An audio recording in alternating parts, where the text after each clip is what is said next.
vengeance is mine, all mine. No wonder he wants it all. It feels so good.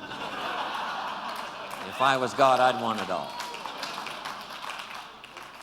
Then I can't wait for the day to come when Michael Johnson walks on the stage, and after we've gotten the final accounting, and for the goal that he worked so hard for, and the staff that worked with him, and all the stuff we've accomplished, especially this past 9 months and in the next couple of years, when we present him with a refined accounting in a well-bound book, and when he opens it up, Michael Johnson will read, "We have just reached the 5 billion, Mr. Johnson."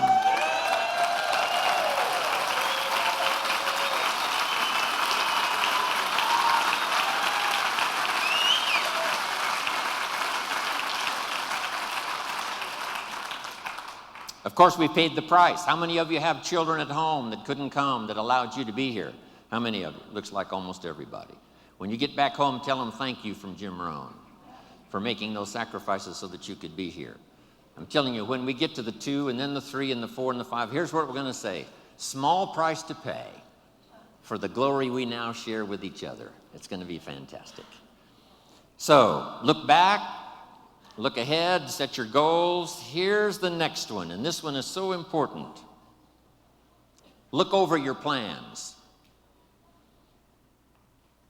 Maybe you've got too small of plans. By the time we've finished here tomorrow, you might have scrapped some old plans and made some new ones, or made sure that the plan you've got is well tuned and well refined.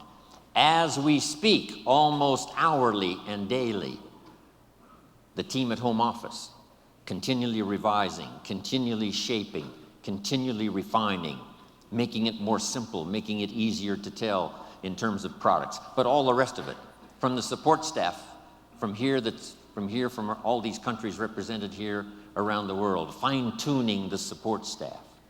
That's going on while we speak. We should all do the same thing.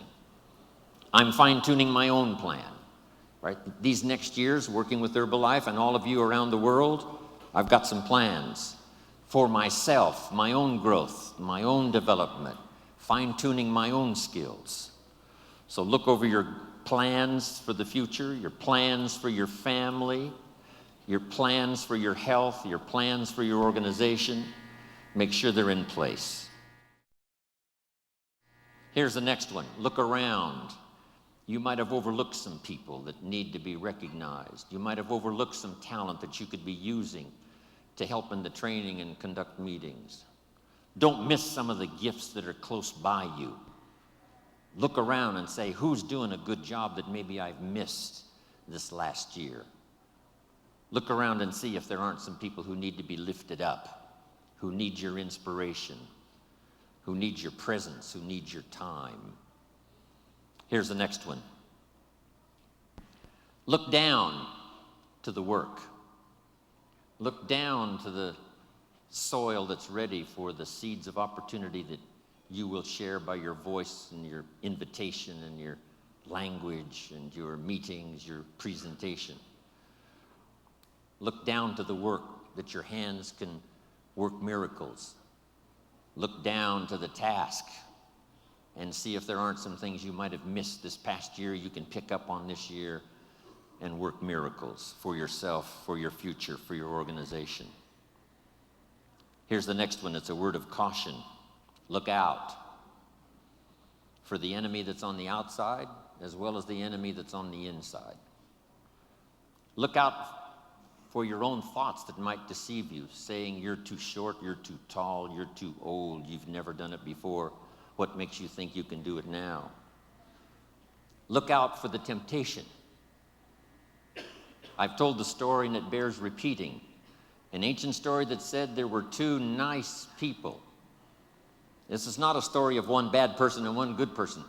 The storyteller says this is a story of 2 nice people. However, and I want you to underline the word however, because that's the drama of life. However, one built his house on the rock, and the other built his house on the sand.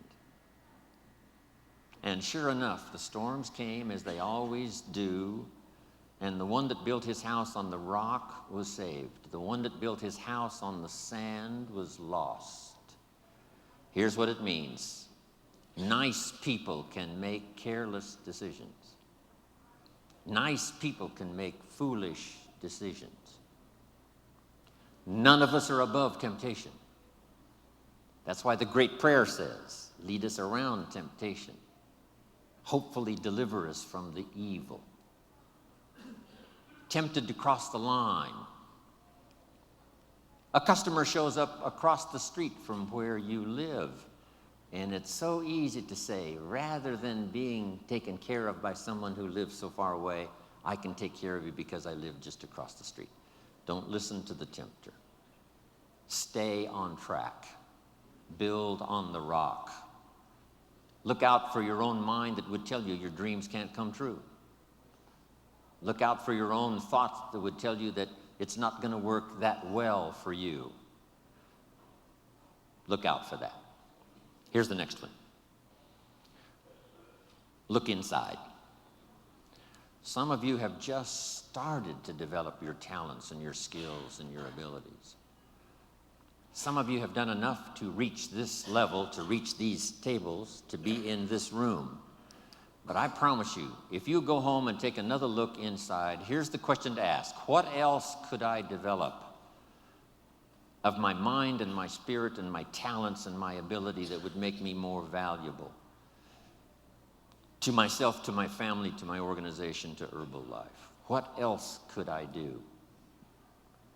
When Mark invited me 20 years ago to travel the world with him, that was the question I asked. Do you suppose this invitation would be an open door for me to refine my skills and talent and health and become vital and become valuable to whoever I might meet based on Mark's invitation and the Herbalife family?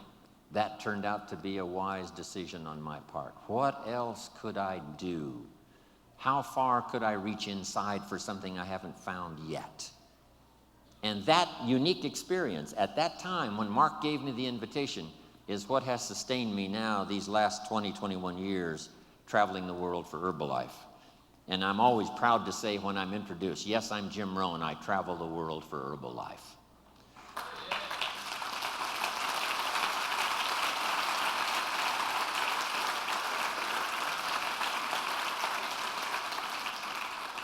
Here's the next one. Look up to the God that made us all, to a higher power that's still within reach. Draw on that spiritual part of human existence and human life. It'll work miracles. Once in a while I get a letter. Guess what it says? Dear Mr. Rohn, while you travel the world, please remember, we pray for you. I thought, wow, that's what I felt at 39,000 feet. When I was a little weary and tired, somebody in South Africa was saying a prayer for Jim Rohn. All of that unseen miracle stuff that we all touch at times in our lives. I'm asking you to look up and draw on that experience, that comfort, that uniqueness that makes us who we are. Here's what's next. Make these notes. The cooperation of home office staff and the distributors is going to be an incredible driving force. Now that I've met Michael Johnson and David and Greg, Matt, all the rest that have added to our staff, here's the sense I have and the promise I'll give you from Jim Rohn. I've got the experience to make the promise. Here it is. The home office is going to do their part. They're going to learn whatever they have to learn, change whatever they have to change, develop whatever they have to develop. It is my firm opinion that Michael Johnson and the rest have fallen in love with Herbalife and the idea of helping to change the nutritional habits of the world. They've done that.